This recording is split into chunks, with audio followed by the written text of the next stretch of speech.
Hey guys, once again welcome back to my channel, and as you know we have the Lohri festival Makar Sankranti coming. I thought of sharing a really interesting recipe. This is a Atta Jaggery brownie, and we are going to make the jaggery praline also in this recipe. So let's get started. First you have taken pecan nuts, but you can take any other nuts. Just roast it really well. Then for the chikki, I have taken jaggery. I have taken 1 tablespoon of ghee and I've added little bit water.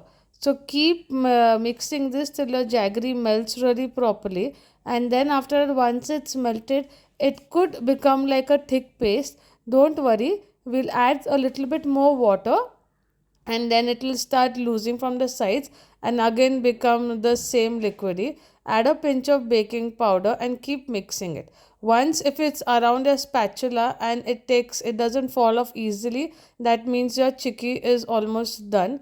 Now I've added the nuts to it. You can add peanuts, any other roasted nuts to it. Once that's mixed well, you can see the bubbles that's coming out. So it has to start sticking to your spatula. Now we are going to put this in a parchment paper. You can put it in a tray anyhow you like, and then we are going to set it in the fridge. So this original recipe I got it from the internet and it was with maida. So I thought of try recreating this and making it completely atta, and I really like the texture of this recipe. So now let's get for the brownie. For the brownie I've taken oil, then I added thick curd to it and then powdered jaggery. Now keep mixing it really well till the jaggery melts in properly. So you have to keep mixing it. You can use a blender also if you like. And once that is done, we are going to add cocoa powder and then we are going to add all the dry ingredients. So that's my atta, baking powder and baking soda. So you mix really well, and even in this you want to add some nuts, you can do that, but for me I'm going to add the chikki.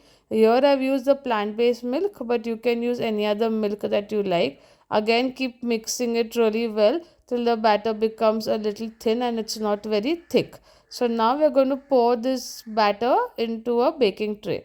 I prefer using full atta for this recipe. You can use half atta, half maida also, that's also fine. So I'm going to add this in a 6-inch baking square baking tray. You can use any other baking tray that you feel like. Also now we're going to bake it at 180 degrees for 20 minutes till the toothpick comes out clean.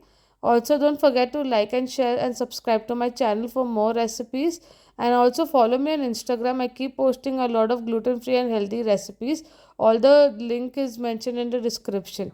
So once now my chikki is set, I'm going to chop it up. You can chop it up into tinier pieces also if you like, and then you can mix it with your batter, but I just prefer to put it on top, and we're going to bake it now. So you can see it's baked really well. If you want, after baking also you can add more chikki on the top. Now once it's cool, you can see how beautiful and soft it has turned out.